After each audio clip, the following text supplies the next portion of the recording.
Hello, our little voiders out there. Thank you for joining us today. You got Nagy yelling into the void quite deeply. With me is the saber-toothed fish, my man. How we doing right now? Bro, that is, I think, the first time you've ever called me a predator, and I like that. It's whatever the random fish generator brings up. I love it, and some of them sound like negative, and I was like, "Oh, saber-tooth." Let's. And on that note, let's sink some teeth into what we're talking about right here.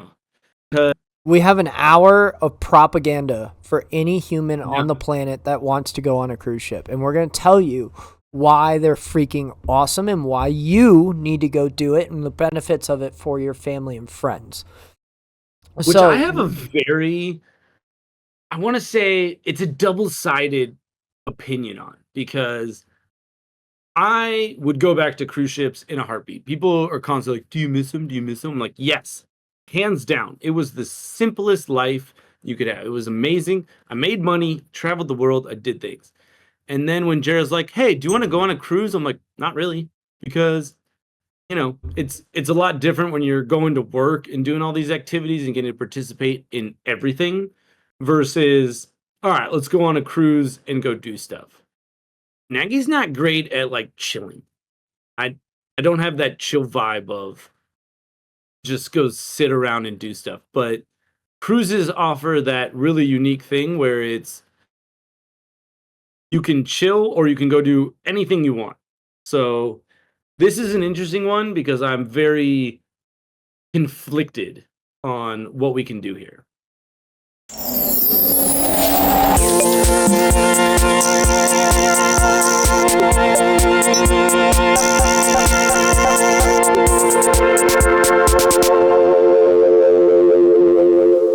So, we're going to sell you guys on why you, your friends, your family, whoever need to go on a cruise and what you're going to find about it that's completely and absolutely awesome. And one of the first things that I can say is it is one of the only vacations that you can book where you can see a bunch of different places and cultures without ever having to plan any travel other than to the ship.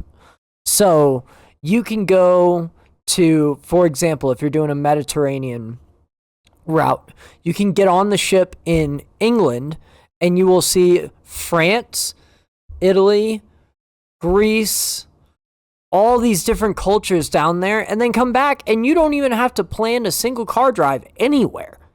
So if you're somebody that wants to see all But you this, gotta get to England, have an adventure, leave from England. mm-hmm, Go to Florida, have an adventure, leave from Florida. exactly. And if you're somebody who doesn't like a whole lot of traveling, you want to go to your cabin every night that's the same and just wake up in a new country in the next morning, this is a great way to go about it, especially if you want to see particular coastlines.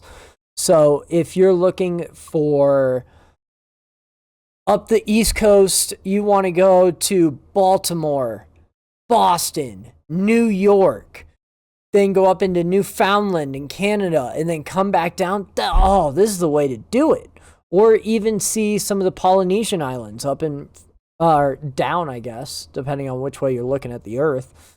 It's flat. So Yeah, going down to French Polynesia, or even at some of the crazy places you've been in Asia. Think of how dynamic those cruises are.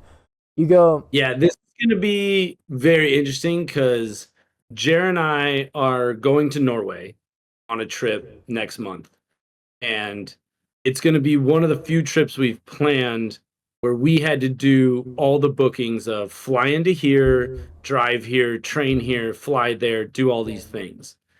And she had pushed the, why don't we just do a Norwegian cruise? mm-hmm. And I was like, no. I want to go in and do the cultural thing.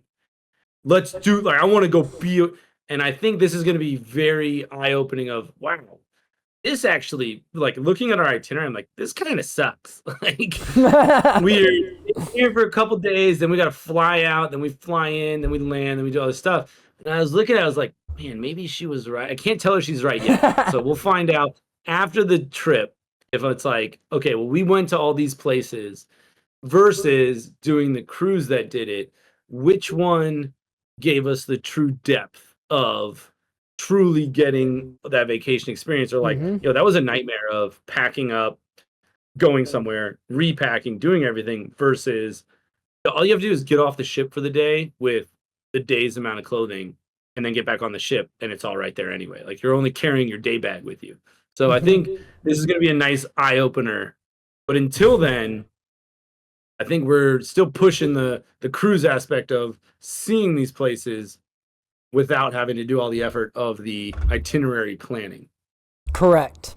So that is one of my big pushing points for a cruise ship. Now, another idea that I like around cruise ships is if you want to travel with a community, right? If you are a Nagy of the world and a driven extrovert, you don't want to go to Disney World and just bullshit with the guy in the line in front of you. You want to go to the dinner with the same person every night, or see them and have drinks and really connect and develop relationships with people, because you're stuck on this tuna can for however long you've signed up for this ship for. So it's a great way to meet new people and genuinely have some longer lasting connections, other than the you and the other dad who have the same sneaker laces on at Disney World and can laugh at each other Right. about it.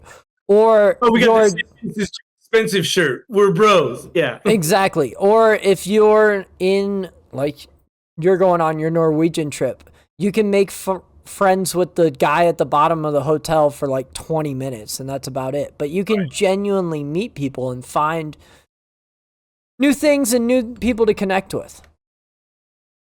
Yeah. I mean, it's pretty insane. When we went on our baby moon cruise, we would go up to the solarium and we'd play board games. And we walked over and we're like, excuse me, what game are you guys playing? And they're like, we were wondering what you're playing.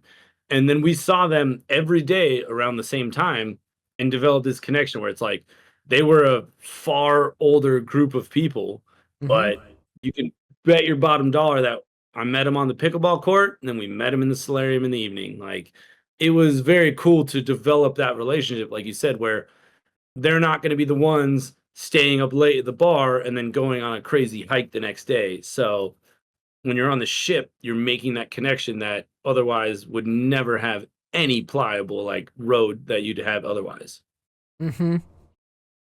Now, for this one is more for caretakers in general. If you're looking for older people or you have young children, the cruise ships are isolated. There is nothing you have to worry about.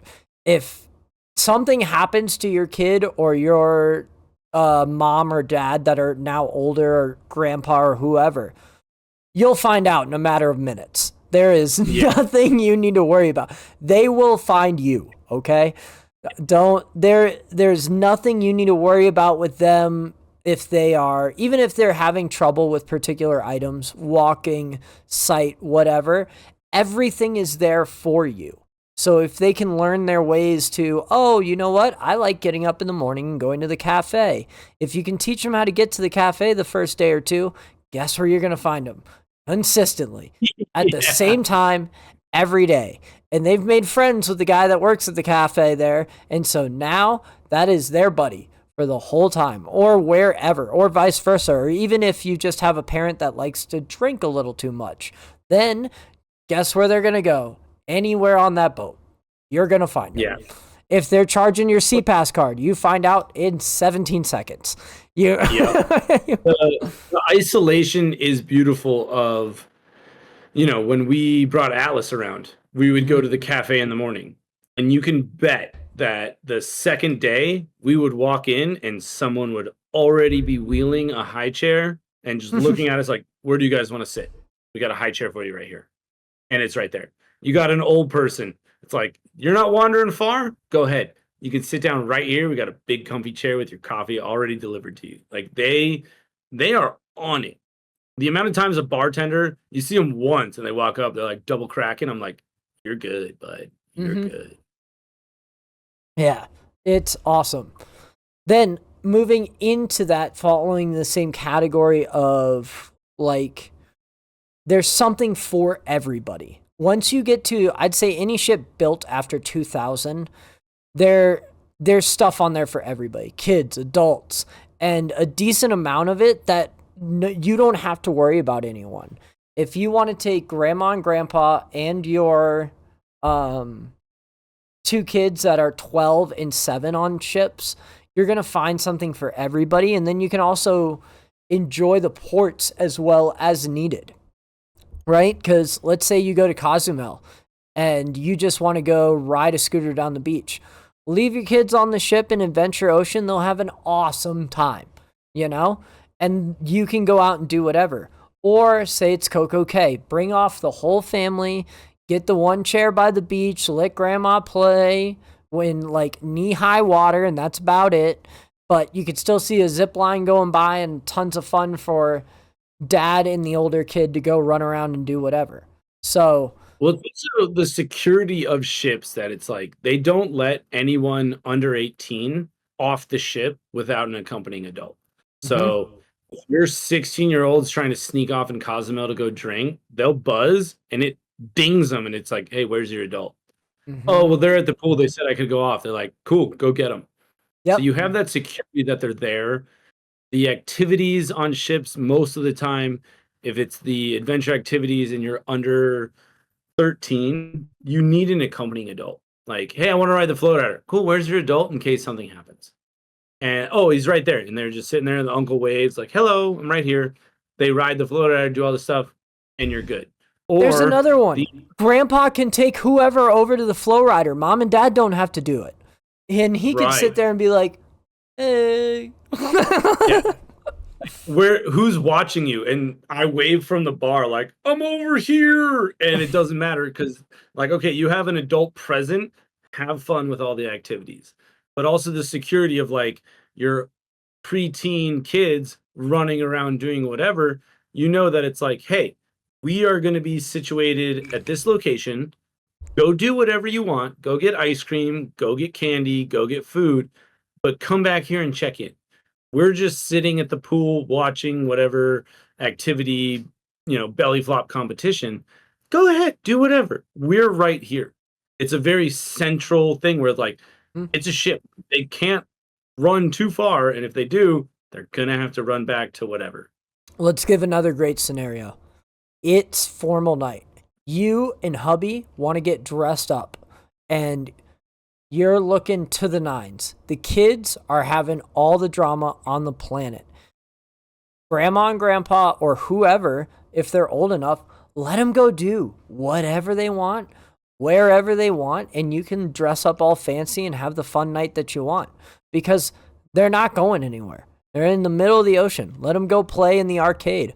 Let them just watch movies in the Aqua Theater because you don't have any shows tonight. Let them go watch the Aqua Theater show while you have dinner. Who cares?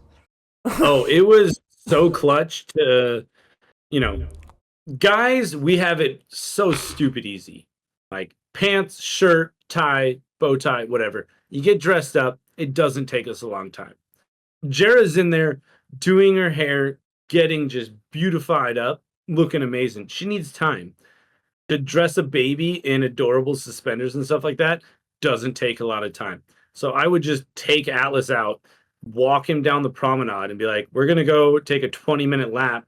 By the time we got back to the cabin, Jared's like, I'm ready to go. Then we go. And when you do that with a baby, super easy. Like you said, pass him off to, hey, grandma, grandpa, go hang out with him and show him shiny lights for a little bit so we can shower, get ready, get dolled up. And then you literally can trade off, but there's so much you can do in such a small amount of area. It's like, hey, when you're done, we will be at the arcade looking at the flashing lights. Come get us and we'll all go to dinner. Like you need to start getting ready at 5:45. Amazing. We'll see you at 6:40 at the arcade and then we'll all walk to dinner by 7. Easy. It's all so centralized right there where you can do that. And the amount of times I was like, I'm getting ready. Hey, I just was on the flow rider for an hour. I need a full shower. Cool. Jared takes the baby, do the little handoff, back to it. You're good to go. It's all so there that it's not like passing them off in the room, trying to entertain them. It's like, dude, you got to take 200-yard walk and anything's entertained for whatever. Yeah, they've got everything for everyone. Another thing that I appreciate, and I think people appreciate it if you look for it, is the amount of culture you can also learn on a cruise ship, because it is so fun to hang out with staff members that are not from America. Just to learn. Which is all of them. Exactly. Everybody but Nagy and Fish. Everybody but... And like, maybe you're from New York, maybe that's I want to go talk to a guy from a country I've never heard of. Like, yeah, I understand. Thanks. And they've all got awesome stories. All of them. Every one of them has a cool story about back home, or the reason that they're on ships, or X, Y, and Z. You're going to meet some of the best human beings on the planet. Did you ever get awkward questions? What would be an awkward question, my friend?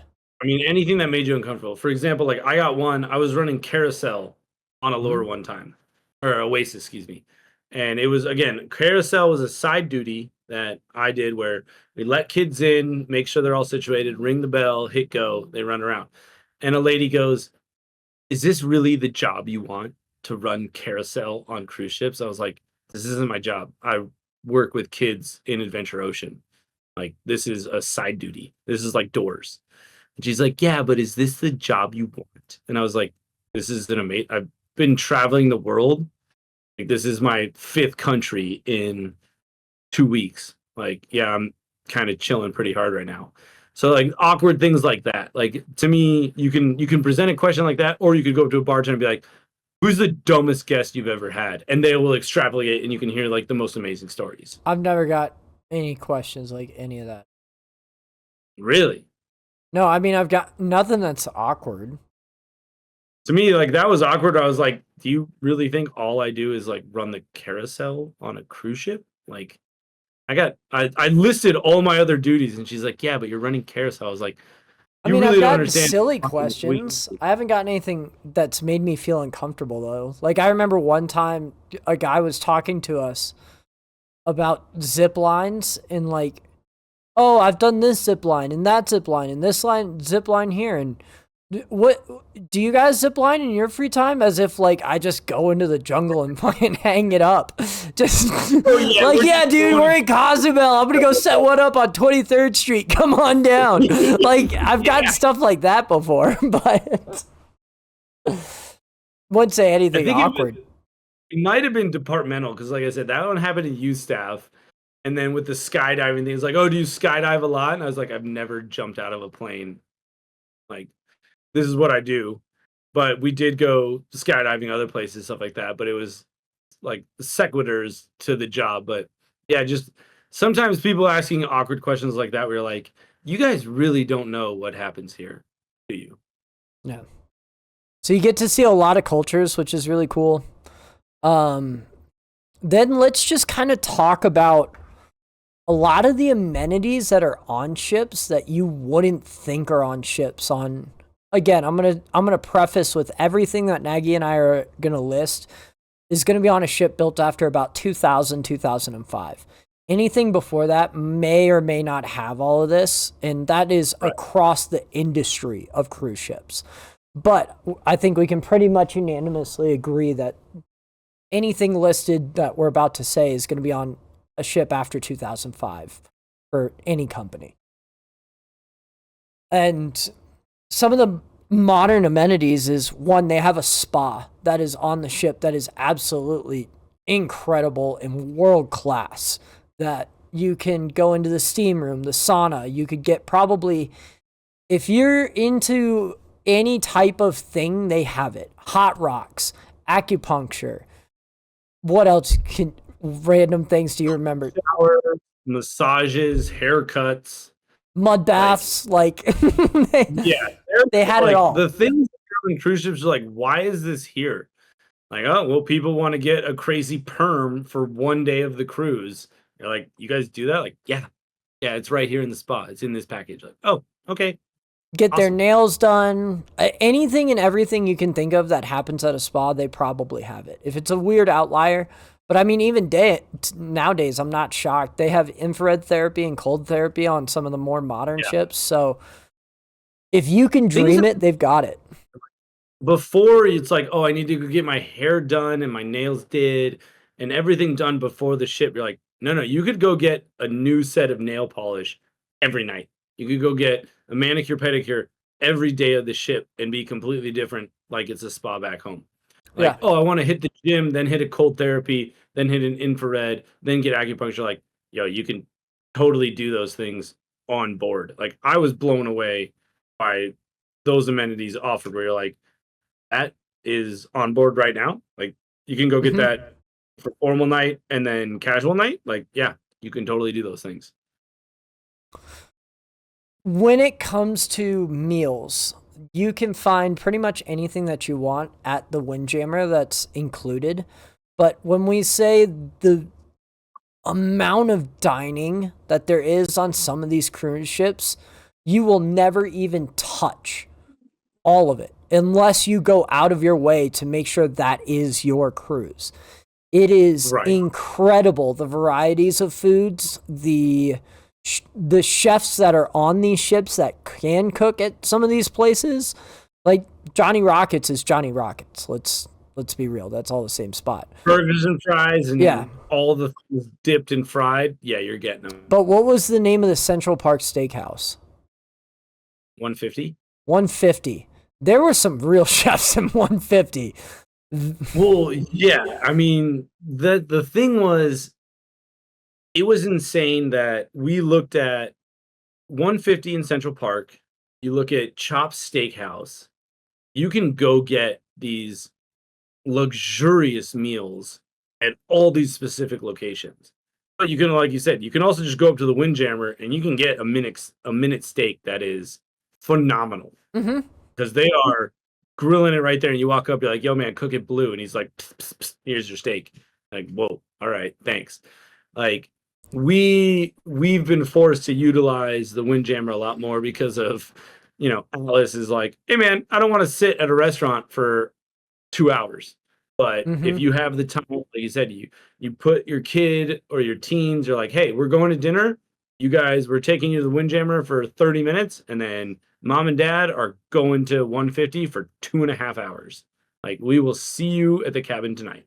And sushi, pasta, Mexican, anything you can think of, they've got on those ships.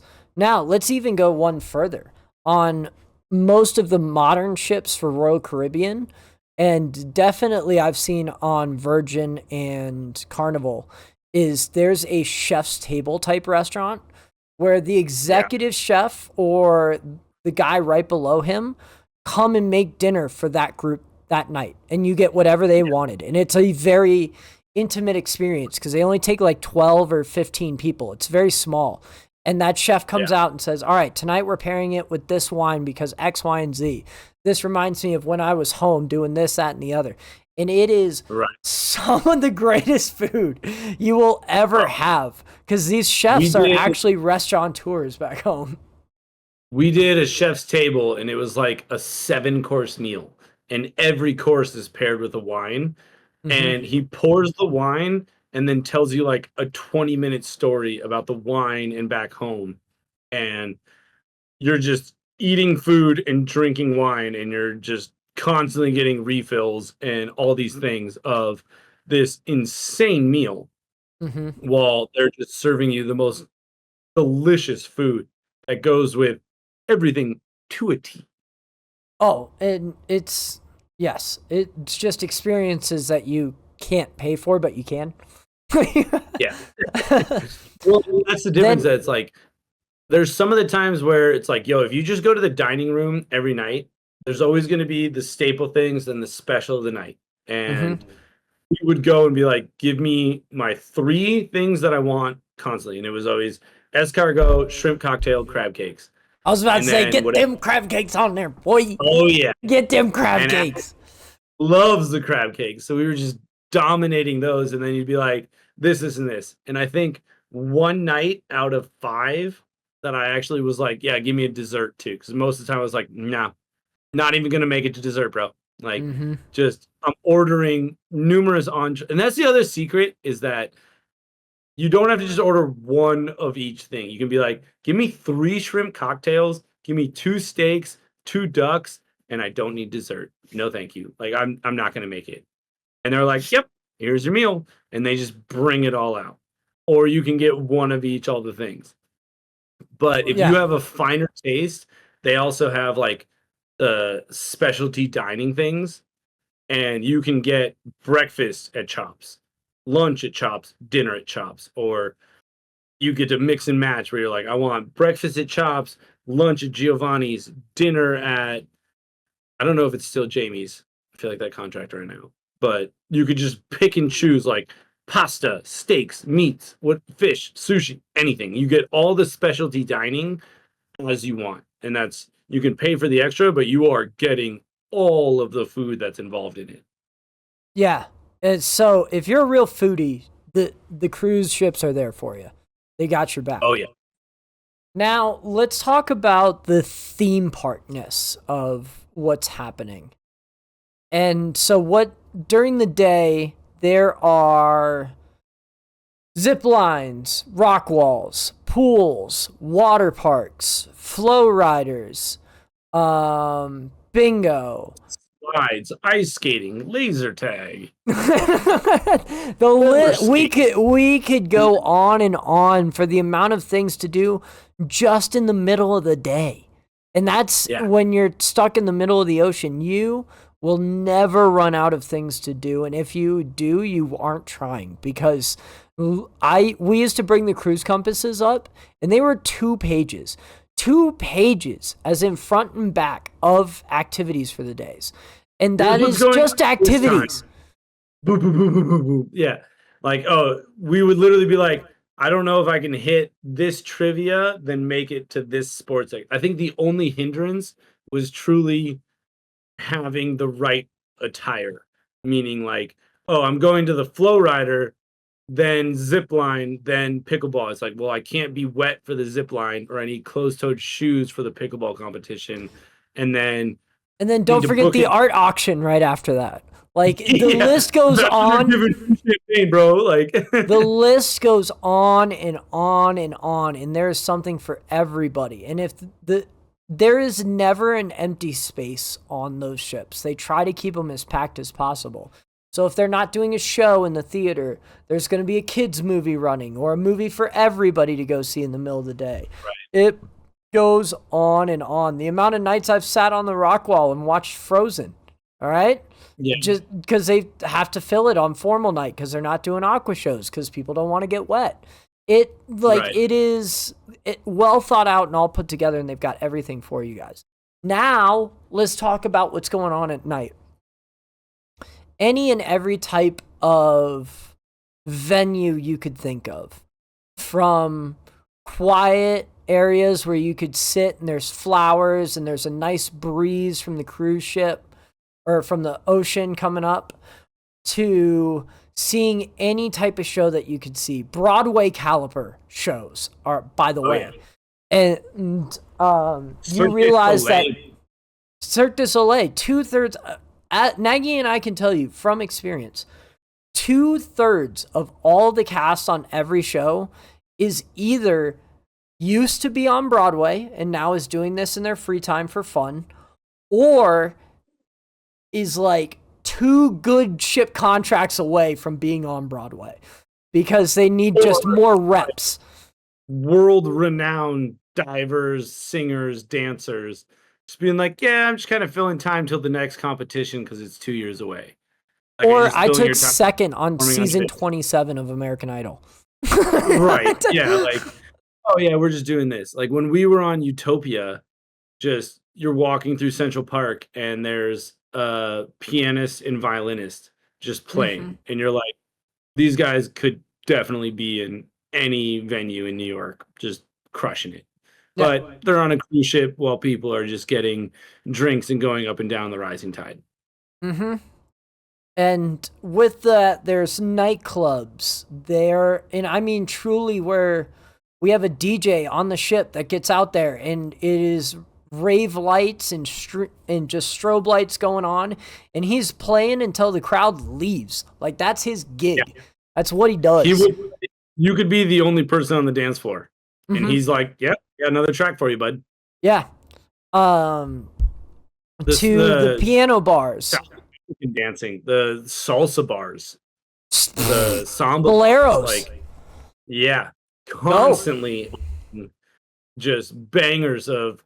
You can literally go and you either participate and they'll teach you how to dance, or you sit down and you watch a show that should be on America's Got Talent. They are dancing and it is phenomenal. And they're like, these are just common cruise goers. Like, oh, those people just know how to dance. But the second I stumble up there with Jera, they're like, oh, no, spin her like this. And you're like, oh, okay, cool. And they will happily teach you and do things. Or if you're looking for a quiet card room and you just want to sit somewhere quietly and inside, insulated, they've got libraries on these ships that are great, quiet, private spots. Or let's just say there's a movie on tonight. So guess what? The band needs something to do. So they're going to go to Jazz on 4 and just riff and have a good time.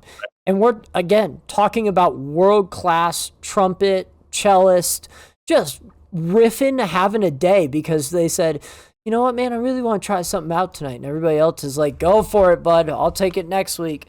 And he just hits every scale in front of you. And you're like, how is this going on? Yeah. Well, I think one of the craziest things is that, especially on the Oasis class ships, there is something going on always. Mm-hmm. But like you said, there's also the ability to just withdraw from everything.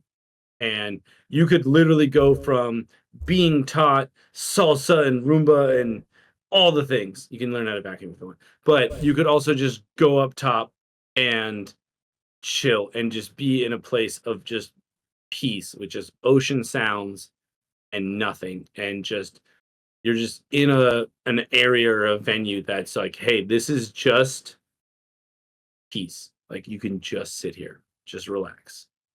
Like, and then go down 2 decks and you're in a rave. Like, it's all over, and you go, like, it's like I said, it's literally like going through portals where you walk into a doorway and you go, how is that over there when now I'm in a place that's completely different? Mm-hmm. Now, if you are adventurous or even fitness people, Nagy can attest to this. If you want to go on a cruise ship, you can take your rock climbing gear and you'll find a new cliff to go, depending on where you're at, to climb every day of the week. And you could go out and do that. Or if you're somebody like me who likes to go out running, you could wake up every morning and go run somewhere different. But there's also something magical about running on a track on a cruise ship on formal night when everybody's dressed up and you're just in your running clothes. Like, it's surreal, fun moments. The gyms also have everything that you could possibly want. No free barbells, just because that's a very obvious liability. Like, we can all look at each other and say, I understand that. But treadmills, Stairmasters, dumbbells going up to like 75 pounds, the track, there's tons of everything for fitness people and adventure junkies on cruise ships. I've also seen people take their bikes on cruise ships and take them off and go riding. So, like, if you're going to Cozumel, there's an Ironman course in Cozumel. And I knew people that brought their bikes on the ships and would legit go on cruises just to go ride that course because we would be parked for 12 hours. Yep. Well, I think that's what's funny is that it doesn't matter the time of day. If you woke up and at 8 a.m. pass a couple in formal gear and then another couple in extreme workout gear, it's like, yeah, that in both those worlds exist right here. Because they might be going to a very formal brunch or they're going to hardcore training sessions that are right there on the pool deck. It's all right there, always. Well, that's, if you don't want to go on a cruise after that presentation, I can't help you. Nagy, is there anything you want to toss in here that you think we missed? I don't think so, because it's like all